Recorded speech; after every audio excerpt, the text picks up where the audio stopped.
Hello students, तो आज के स्टूडियो में हम डिस्कशन करेंगे इंटरनेशनल अकाउंटिंग के ऐसे राइटिंग के पेपर का।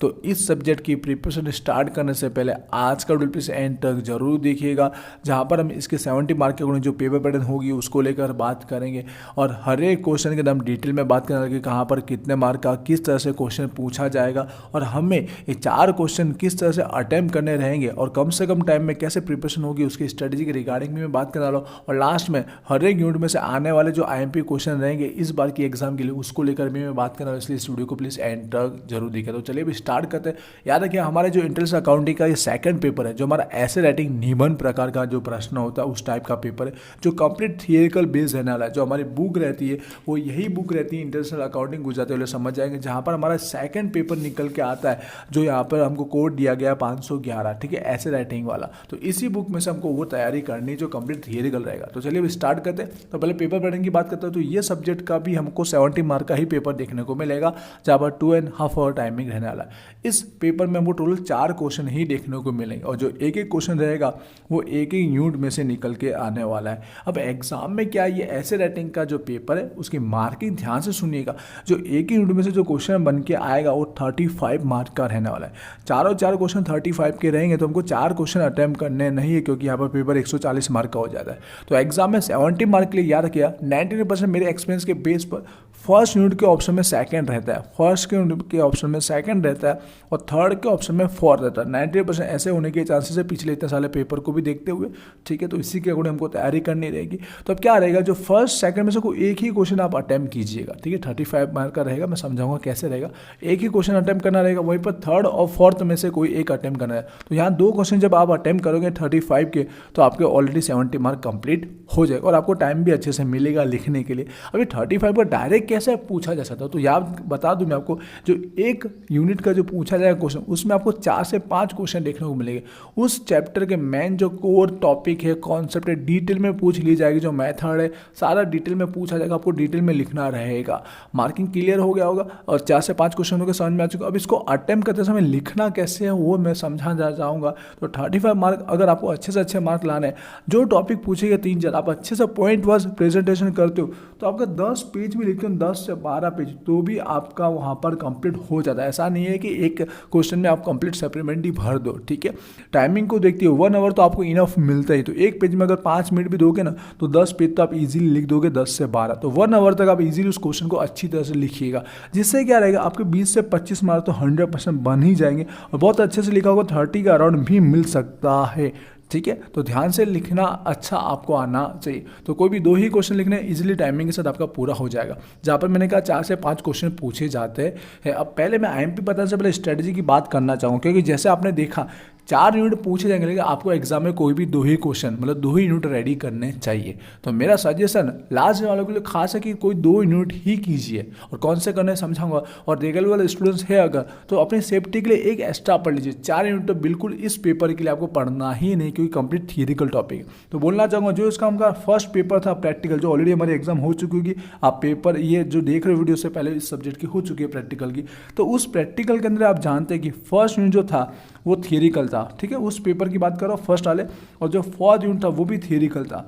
ये स्ट्रेटेजी समझाने की कोशिश करो, तो जिसमें आपने ऑलरेडी थियरिकल क्वेश्चन पढ़े ही होंगे जो मैंने आईएमपी दिए थे, तो ऑलरेडी इसमें आपको 50% के ऊपर तैयारी होगी, ठीक है। तो जब आपको इन दोनों में से कोई एक ही करना है तो इसकी ओर आप जा सकते हो।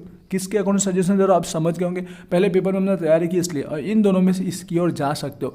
रेगुलर वाला एक्स्ट्रा एक यूनिट की तैयारी कर सकते हो, मैं बताऊंगा। बट लास्ट वाले तो ये 2 यूनिट ही रिवाइज कर लीजिए और कुछ पढ़ने की जरूरत नहीं है, ठीक है। तो मैं आईएमपी इन दोनों के खास दूंगा और इन दोनों में से एक यूनिट की आईएमपी दूंगा जो ईजी है पढ़ने में, वो है हमारा यूनिट नंबर 3। तो इन 3 की आईएमपी दूंगा। आपको एग्जाम में तो 2 ही लिखने हैं, तो लास्ट वाले तो 2 ही रेडी कीजिएगा। 3 में से कोई भी 2 कर सकते हो, जैसे मैंने सजेशन बताया फर्स्ट और फोर्थ कर सकते हो, क्योंकि आपने पहले तैयारी की है, इसके लिए बात करो, ठीक है। आई होप क्लियर होगा। चलिए अब आईएमपी की बात करते हो। तो आईएमपी तो क्या है, मोस्ट ऑफ जैसे 2 ही पढ़ने हैं, तो मैक्सिमम आपको टॉपिक रीड करने चाहिए। जो पढ़ने में इजी है वो मैं आपको बता रहा हूँ। जैसे मैंने कहा फर्स्ट और सेकंड पढ़ने में इजी है। यहाँ पर बोलना चाहूँगा 2 चैप्टर है, तो मेरा ओपिनियन है कि दोनों 2 चैप्टर पढ़ेगा, बट 90% चांसेस जो है पूरा का पूरा क्वेश्चन बनने का वो फर्स्ट चैप्टर में से निकल के आ सकता है। 90% ऐसा नहीं कि सेकंड का आएगा ही नहीं, पर ज़्यादातर चांसेस इसके। अगर बहुत कम टाइम है तो पहला चैप्टर इसमें अच्छे से रेडी कीजिए, और इनमें भी 2 चैप्टर है तो उसमें उसमें भी पहला चैप्टर ये रेडी कर लीजिए, ठीक है, ट्रांसफर प्राइसिंग वाला, फेयर वैल्यू कीमत, और भी कम कर दिया, पता हो रिस्की रहेगा लास्ट दिन वालों के लिए खास कि 3-4 कलाक में रेडी करना, तो फर्स्ट 2 चैप्टर रेडी करके भी जा सकते हो, लेकिन सेकंड चैप्टर को भी पढ़ना ही चाहिए अगर 2 ही पढ़ रहे हो तो, ठीक है, रेगुलर वाले समझ रहे होंगे। तो चलिए आईएमपी की बात करते हैं। आई होप आपको स्ट्रेटेजी और समझ में आ चुका होगा तैयारी कैसे करनी है। तो फर्स्ट जो ये चैप्टर आप देख रहे हो, इसमें सारे टॉपिक पढ़ने में इजी है क्योंकि सारे के सारे पॉइंट वाइज ही है, और फर्स्ट पेपर मैंने जो आईएमपी दिए थे वही है, उसके अलावा कुछ एक्स्ट्रा आता ही नहीं है। जैसे कि ये कैरेक्टरिस्टिक के लक्षण गुजराती वाले समझ रहे होंगे, पॉइंट वाइज फटाफट आप पढ़ लोगे, और इतना कोई हार्ड नहीं है इसके बारे में लिखने के लिए। इंपॉर्टेंस जो महत्व का टॉपिक है यहाँ पर, उसी के साथ आपका जो आगे का टॉपिक दिया गया है, मतलब इन शॉर्ट में ये यूनिट ऐसा है कि आप पॉइंट वाइज रेडी करोगे तो 1 आवर में टोटली रेडी हो जाएगा, जैसे कि स्कोप, कार्य क्षेत्र। तो इसलिए फर्स्ट यूनिट का फर्स्ट चैप्टर तो सबसे ज़्यादा ईजी है पढ़ने में। तो यहाँ पर आप आईएमपी समझ गए होंगे आपको पढ़ना क्या है, ठीक है, जो हमने मैक्सिमम फर्स्ट पेपर के लिए किया था। Point number 3 characteristic, point number 4 importance, point number 5 इसको भी 3 पढ़ने, उसके बाद पॉइंट नंबर 7 दोनों के बीच का डिफरेंस। तो ऑटोमेटिक आपका ये यूनिट कवर हो जाएगा। मोस्ट ऑफ चांसेस है कि फर्स्ट चैप्टर में से ही पूरा क्वेश्चन 35 का बन जाए, पर फर्स्ट सेकंड का भी हो सकता है।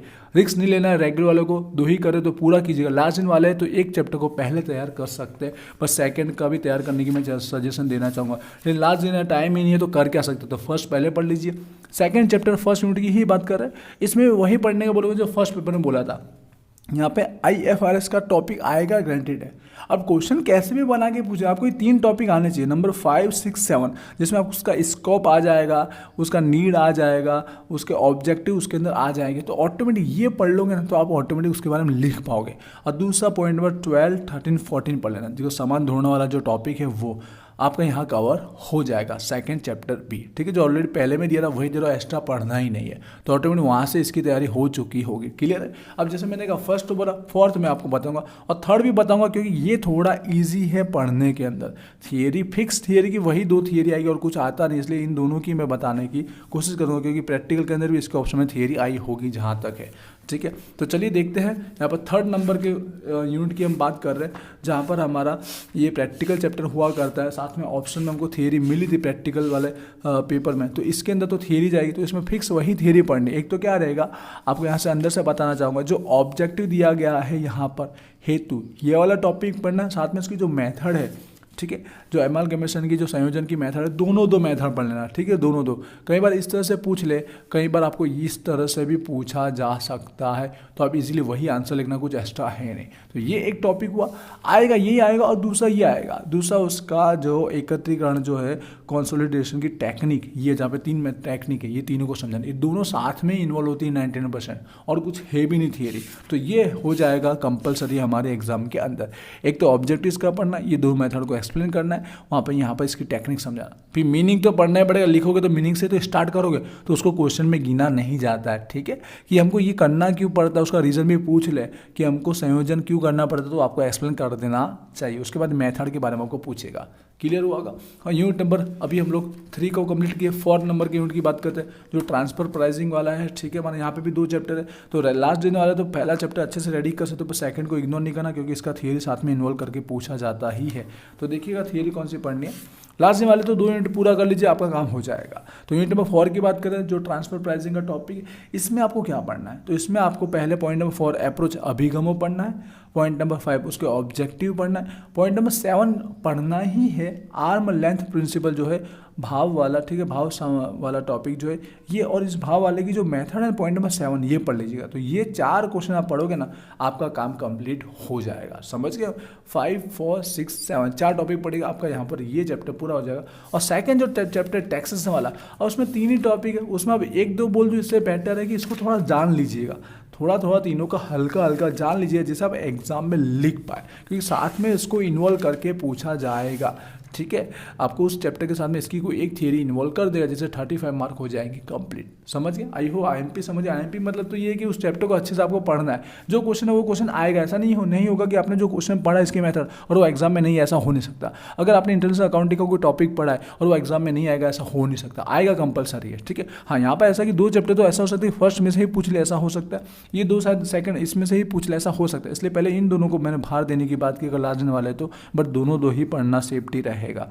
ठीक है, और रेगुलर वालों को एक्स्ट्रा के रूप में पढ़ना है तो यूनिट नंबर 3 को पढ़ सकते हैं अगर अच्छे से रेडी हो तो। फिर इन दोनों में से अपनी मर्जी से जो लिखना है एग्जाम में वो लिख सकता है। बाकी यहाँ तो मैं फर्स्ट की और प्रायोरिटी ज़्यादा देने की कोशिश करूँगा। तो स्ट्रेटजी के अकॉर्डिंग समझ गए, और IMP तो मतलब वही पढ़ना है जो हमारी बुक के अंदर दिया, सारे क्वेश्चन एग्जाम में आपको देखने को मिलेंगे। थोड़ा लिखना आपको अच्छे से रहेगा जिससे मार्क अच्छे से अचीव कर पाए, क्योंकि इसमें क्या है 60 और 65 तक पहुँचना थोड़ा मुश्किल होता है, 1-2% लोगों के ही आ पाते, क्योंकि मार्क थियरिकल में कम ही दिए जाते, इसलिए बोल रहा हूँ। ठीक है, आई होप आपको क्लियर हो चुका होगा स्ट्रेटजी IMP को लेकर।